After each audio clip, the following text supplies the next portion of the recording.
nome do Pai, do Filho e do Espírito Santo. Queridos amigos do Apostolado Glória de Maria, vamos dar sequência à leitura do livro do Padre Agostinho Berta, Jesus Cristo, Sua Vida, Sua Paixão, Seu Triunfo. Hoje leremos o capítulo 8, Nazaré. Para essa leitura também eu recomendo que vocês leiam este livro, A Casa da Virgem Maria, de Godofrey Phillips. É um livro que detalha a vida de Nossa Senhora, de São José e de Nosso Senhor em Nazaré, a vida humilde que eles levaram, e é muito edificante a leitura desse livro, porque vai demonstrando para nós como Deus quis viver nessa pobreza. E a pobreza tem a sua dignidade, e é por isso que Nosso Senhor dizia: bem-aventurados os pobres de espírito, porque é deles o reino dos céus. O reino dos céus está dentro daqueles que são pobres de espírito. Isso quer dizer que não tem apego às riquezas e aos bens desse mundo.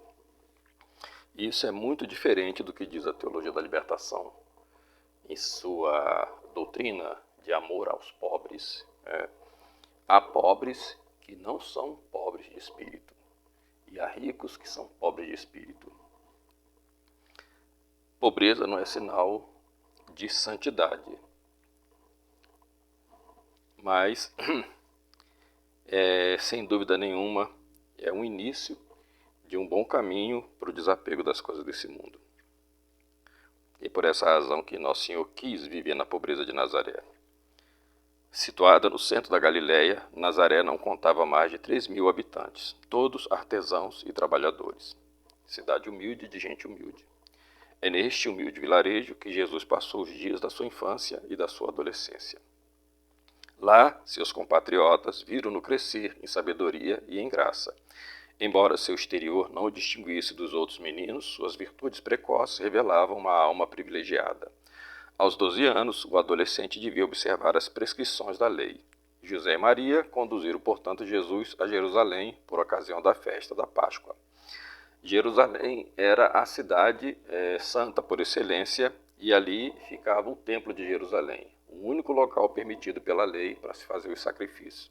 Então, por essa razão, todos aqueles que pertenciam à religião de Moisés se dirigiam para Jerusalém pelo menos uma vez por ano para fazerem seus sacrifícios e as suas peregrinações.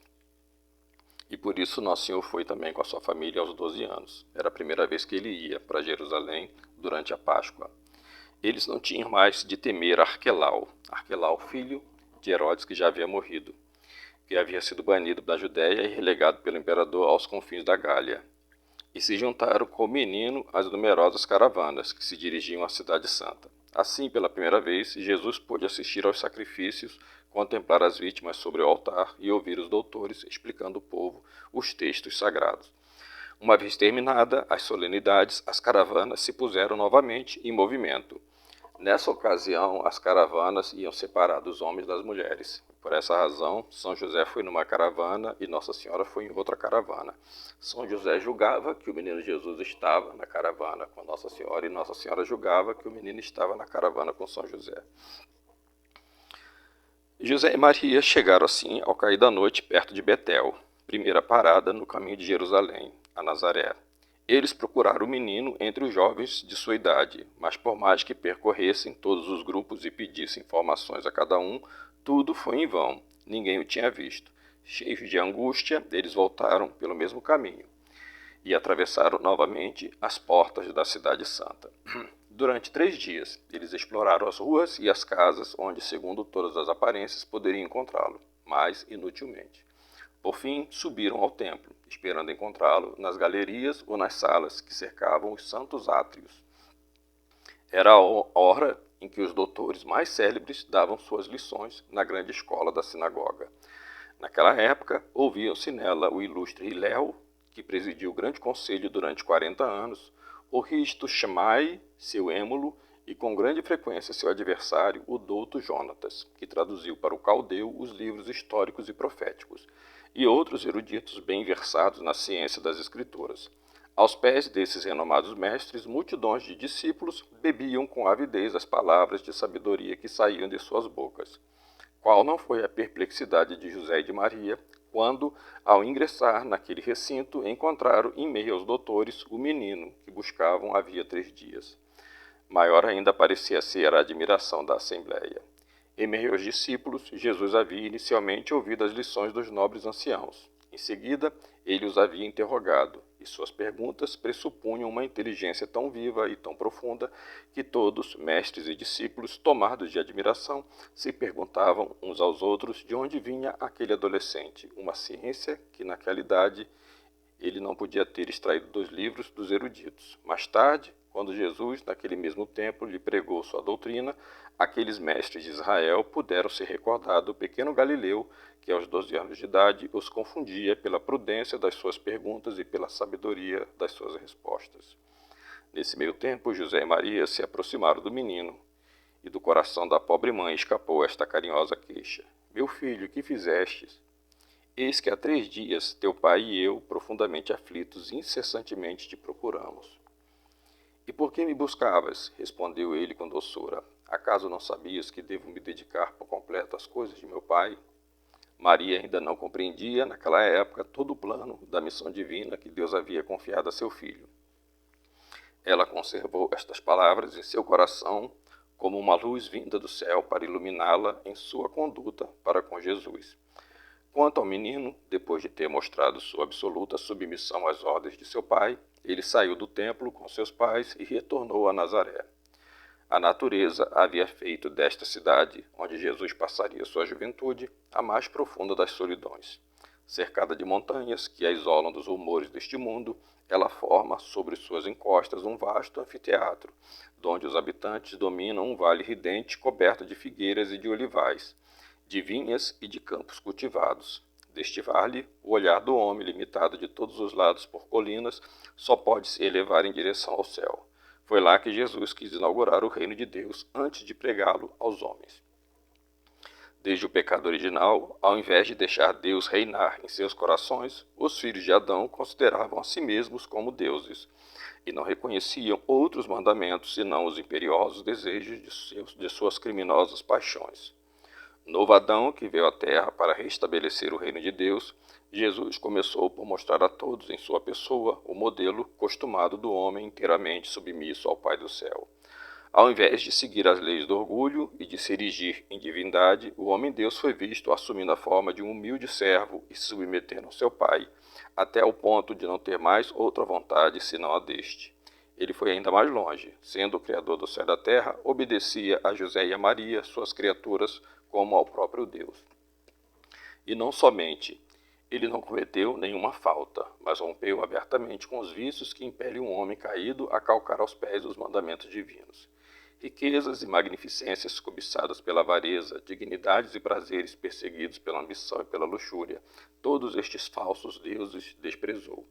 Ele, como os eternos inimigos daquele que deve reinar sozinho sobre os corações. Nascido no estábulo, ele viveu em Nazaré, num pobre casebre, a habitação de Maria, de 30 pés de comprimento por 12 de largura. Terminava numa gruta de pequena dimensão, apoiada na colina e talhada nos flancos do rochedo. Jesus não teve outro palácio neste mundo. Aqui nesse livro aqui vocês vão ver a descrição disso. A casa de Nazaré, ela ficava encostada numa coluna e o quarto de Nosso Senhor era uma gruta cavada nessa pedra. Ele se lembrou de que Deus ordenou ao primeiro homem que ganhasse seu pão com o suor de seu rosto. Desde cedo, ele se aplicou ao trabalho sob a direção de seu pai nutrício, enquanto Maria se ocupava com os cuidados domésticos. Ele acompanhava José na oficina. Como este, suas mãos divinas manejavam o machado e a serra, e seus ombros se curvavam sob pesados fardos. Nem seus próximos, nem seus concidadãos suspeitaram que naquele operário vestido como seus semelhantes e tratado como eles, os anjos do céu reconheciam e adoravam o Filho de Deus. Assim, emancipado da servidão das paixões, o coração de Jesus só batia para Deus e para os filhos de Deus, pobres, desergados, que ele queria reconduzir a seu Pai. De manhã, quando tudo ainda dormia na cidade, sua prece já subia ao céu. Ao longo do dia, o amor divino animava todas as suas ações, e de noite, quando o sono fechava as suas pálpebras, seu coração ainda velava. Em Nazaré, todos os dias eram semelhantes, dias de trabalho e de contemplação, dias de paz e de felicidade que não eram tumultuados pelas tempestades deste mundo e que o pecado jamais vinha turvar. Felizes aqueles que, como Jesus, fazem Deus reinar nos corações. Eles saboreiam aqui embaixo, por antecipação, as alegrias do reino celeste. Tal foi a vida de Jesus em Nazaré, vida oculta a todos os homens, prelúdio necessário de seus ensinamentos sobre o reino espiritual que ele iria fundar. Um outro tipo de vida, com efeito, aguardava o divino libertador. Com os anos, seu corpo se desenvolvia e se fortalecia. Seus traços, mescla de doçura e de majestade, inspiravam respeito e veneração. Como o sol difunde progressivamente a luz, sua inteligência irradiava dia após dia, com maior abundância, os tesouros ocultos que Deus nela havia encerrado. A graça brilhava em seu semblante, a bondade em todas as suas palavras, a nobreza em seu proceder e em sua postura, a serenidade em todas as suas ações. Era de fato o mestre irrepreensível que Deus enviava aos homens para ensinar-lhes, mas ainda por seus exemplos que por suas palavras, a verdade e a virtude. Assim, transcorreram neste paraíso terrestre de Nazaré a adolescência e a juventude de Jesus. Aproximavam-se, porém, os dias turbulentos da vida pública. Maria pensava, não sem tristeza, que teria de se separar, ao menos momentaneamente, do mais terno e mais dedicado dos filhos. Ela se recordava ao mesmo tempo das predições do santo ancião Simeão.